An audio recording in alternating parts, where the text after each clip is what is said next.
Terima kasih atas kesetiaan anda bersama Berita Perdana. Ya, Mac, menjelang sambutan perayaan Thaipusam esok, kuil Sri Subramaniar Swami Batu Caves menjadi tumpuan penganut Hindu. Ya, wartawan kita, Mohan Chinnasamy membuat tinjauan dan mendapati setiap pengunjung mematuhi SOP yang ditetapkan.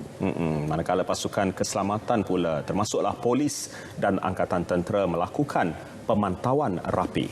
Untuk itu, kita ikuti laporannya.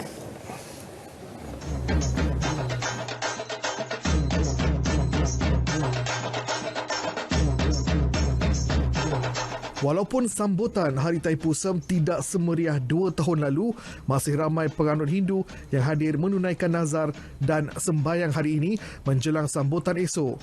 Malah, tinjauan saya seawal 8 pagi mendapati pengunjung berbilang bangsa juga tidak melepaskan peluang melihat sendiri suasana sambutan dengan masing-masing dilihat mematuhi SOP ditetapkan.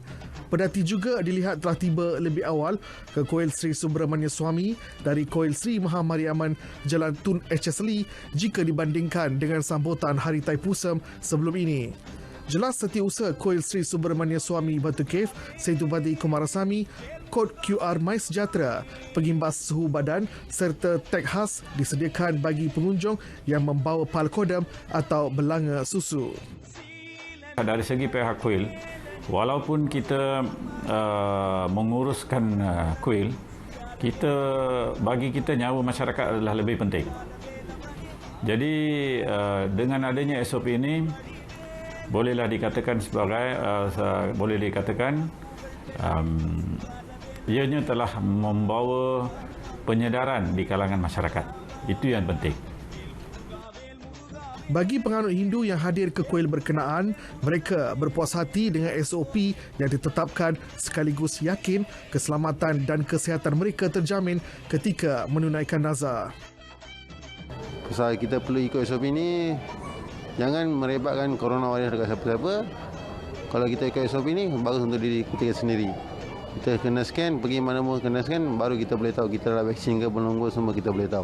Itu paling bagus untuk datang sembahyang kat Thaipusam ni. Pihak polis bagi kerjasama yang amat baik untuk kita, untuk penganut Hindu pada tahun Thaipusam yang ni. Lepas tu, dekat atas pun memang tak ada ramai orang. Memang tiada ramai orang untuk tahun ni. So, kita macam senang sangat untuk mengambil palkodam untuk tahun ni, dan masa kita turun pun sama juga.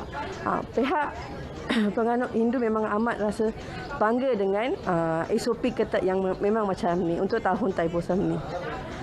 Pada masa sama, Kementerian Kesihatan juga telah mendirikan pusat bantuan kecemasan sementara yang beroperasi 24 jam di perkarangan kuil sebagai langkah berjaga-jaga. Selain pakar perubatan dari Hospital Selayang, pasukan sukarelawan dari Persatuan Bulan Sabit Merah turut membantu Kementerian Kesihatan. Dari aspek keselamatan pula, seramai 1,500 anggota polis bertugas dibantu agensi lain seperti Jabatan Bomba dan Penyelamat, Majlis Daerah Selayang dan Angkatan Tentera. Sambutan Hari Thaipusam kali ini telah pun bermula 16 hingga 19 Januari ini.